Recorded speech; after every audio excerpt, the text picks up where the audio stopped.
Hey, welcome back to another Espresso outlet how-to video, and today we're going to do a quick how-to on the Turin CF64V and how to do a burr swap as well as an alignment. So in front of us we have these SSP Multipurpose burrs.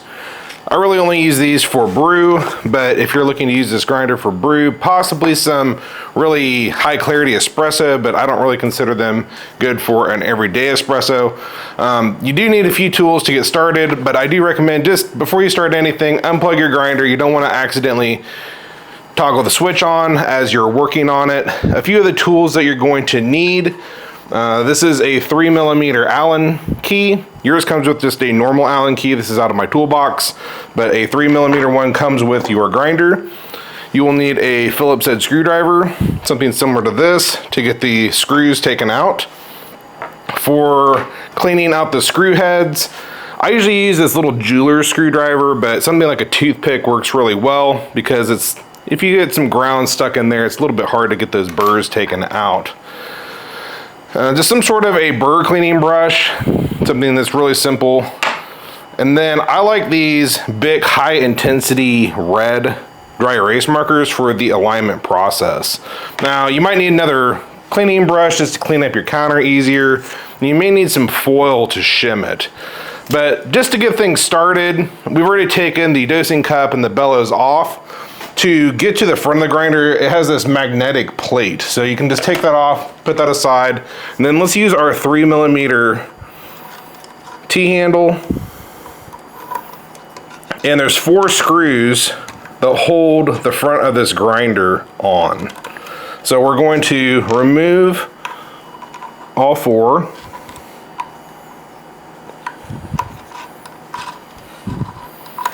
You'll want to take those out and make sure that you don't lose them.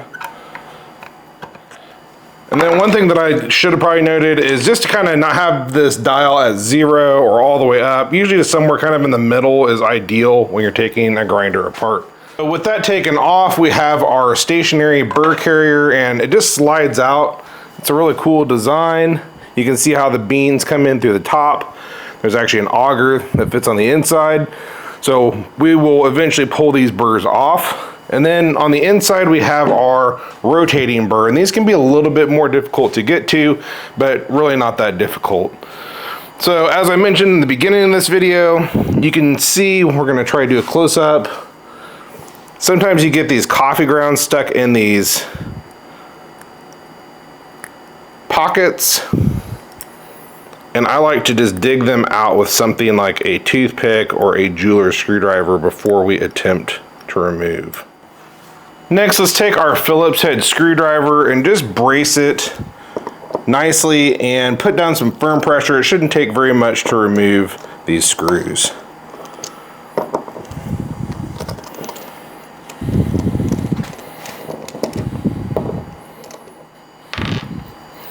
Now, when I break the burr free, I usually just give it a quick rotate, and that breaks some of the just really small coffee particles out, and you can usually knock it out like so.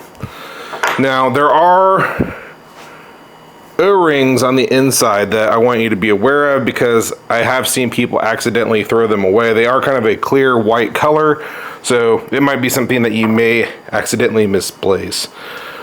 So you might actually just remove that. Let's get it nice and clean. We don't want any sort of coffee particles on the inside before we insert our new burr. And just kind of run our fingers through the silicone gasket before we put it back in. So let's take that DLC burr and put it aside and grab our SSP box. Now SSP are a little bit different in that there is usually a fixed and a rotary burr. They have different numbers of teeth. So you can see one says fixed and one says rotary, so we're going to want to make sure that we have the fixed burr for this grinder, or for this half of the grinder. Next, it doesn't really matter, just make sure that your O-ring is in there and drop it in over the screw pockets. When I tighten down my screws, this is cast aluminum, so it can strip. It's going to be difficult to strip out, but it can strip, so just don't put too much pressure on it. I like to just get it down to where they don't turn anymore, but we're not putting very much pressure, and then we're going to torque them all down. Go one at a time. Sorry if you can't see it with my hands.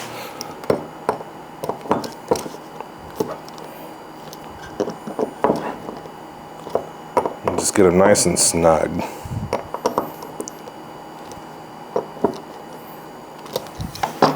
So there we have our installed fixed burr. Now we are going to do an alignment check after we're done, so we may end up needing to take these back off, which is kind of a pain about doing an alignment, but it doesn't take very long and you can usually get it within 1 or 2 tries.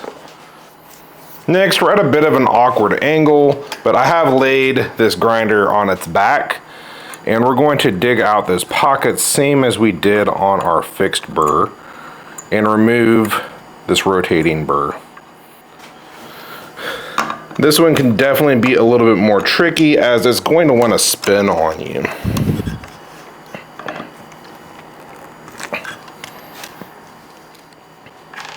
Again, the best way to break the burrs free of any crud is just kind of give them a slight twist, and you can usually pull them right out.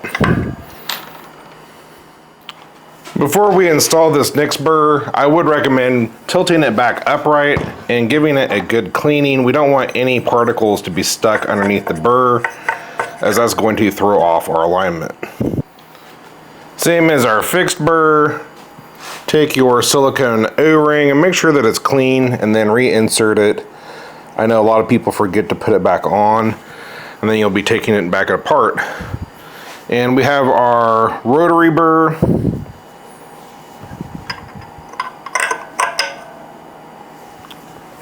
And we're going to install the screws the same as we did on the fixed. Okay, so if you didn't want to do any sort of an alignment check, you'd be pretty much done and you would just reassemble the grinder. But we're going to do just a quick alignment check, and that's where our dry erase comes in. Usually just take it, and I like to spin it and just get all these outer teeth completely covered. It's not going to hurt your grinder, especially after you run a little bit of coffee through it to season these burrs. It'll be out of the grinder in no time.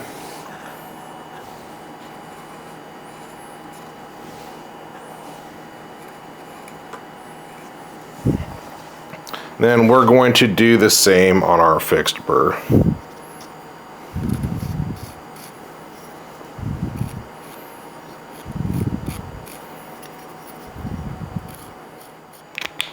Before I reassemble, I will say that these burrs are a little bit more difficult to align.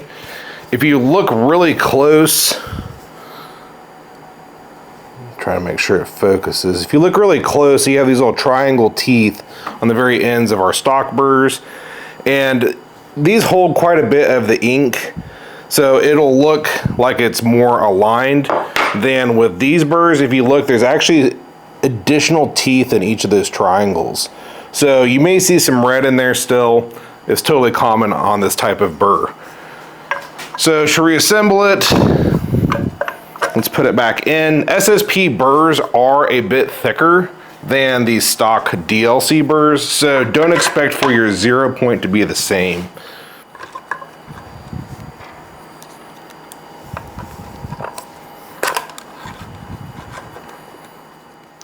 Okay, with our front plate back on, you're going to want to plug the grinder back in.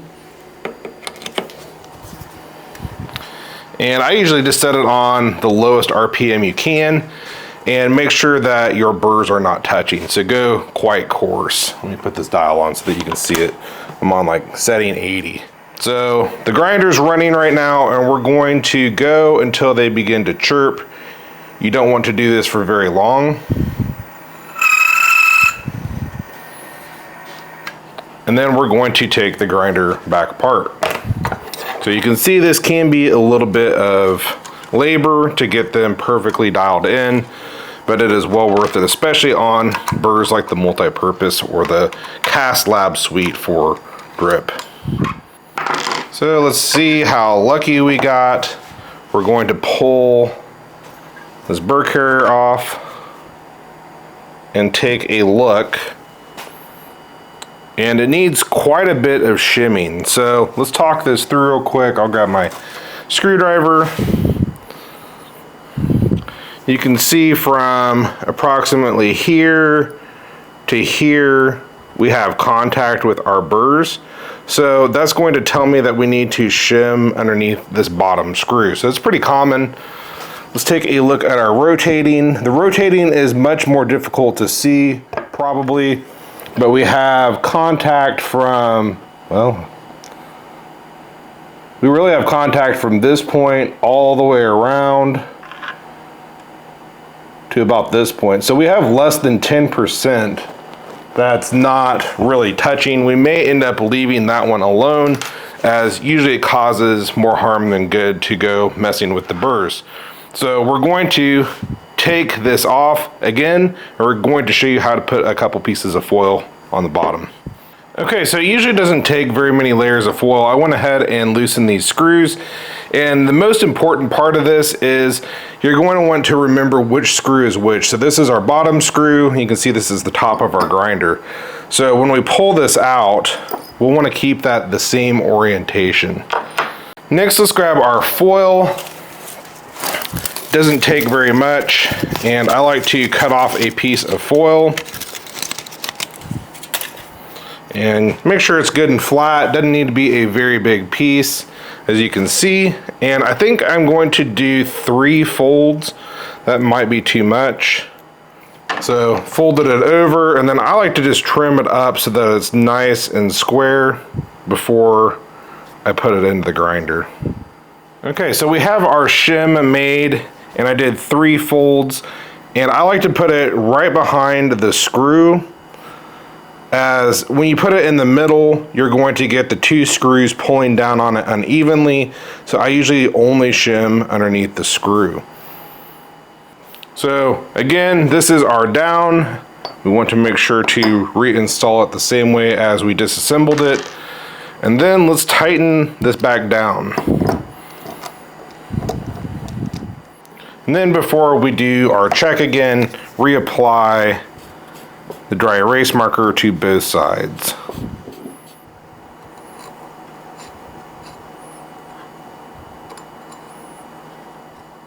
Okay, I spared you the assembly and the disassembly. We have already marked this, and we're just going to test. We've already remarked our burrs, and I had them chirp like we did at the beginning of the video. Let's pull this out and see how we did. Okay, on our fixed burr, you can see, I want it to focus, we have pretty uniform, you can see that those multiple teeth, uniform where it's worn away. There might just be like, just very few right here. I can't tell if it's build up, but I mean, this is near perfect. Can't really get any better than this. Let's do a quick check on our rotating burr. Again, it is pretty much spot on perfect all the way around. So it's really that easy to do. I would give yourself plenty of time. This can be a little bit painstaking. I've done so many burrs that I just kind of know from looking at it about how much I need to shim. So let's go ahead and reassemble this for the last time, as there is one more step. So for this last step, this is totally up to user preference, but we do need to re-zero this dial. So since the SSP burrs are a bit thicker, we need to make sure to calibrate that down to the 0 point. To do that, you will need a 2mm Allen key, a really common Allen key, and you'll see on the side of the grinder, there's a set screw. So this is the part where this is really up to you. Some people like to do burr lock. So there's pretty much where our burrs chirp. So I'm going to consider that 0. Some people like to go off of burr lock. I'm going off of chirp. And then we're going to align this nub with the 0 marker.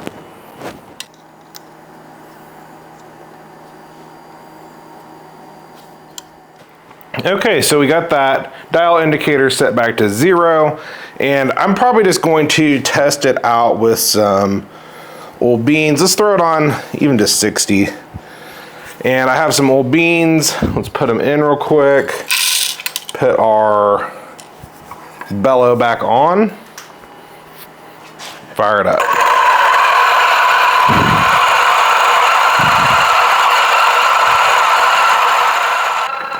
Okay, we're going at a low RPM. Use our knocker, and really looks like a really nice and uniform particle for drip. That's why I really like the multi-purpose burrs. So I think this pretty much concludes our burr swap on the Turin CF64V. If you found this content to be helpful, consider hitting the like and subscribe on our channel, but also head on over to the Espresso Outlet Learn tab, as we have lots of videos about this grinder as well as many of our products and lots of how-tos.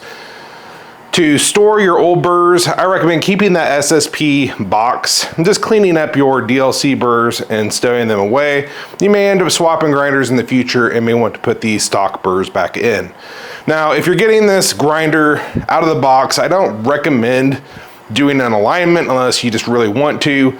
These burrs do come aligned to an industry standard of at least 90+%. So you're really not going to tell that big of a difference at that 90+%, especially with the Espresso burrs that are in it. So again, thanks for watching. If you have any specific questions about this grinder or any others, feel free to leave a comment below or head on over to our website and drop us an email. But for today, thanks for watching.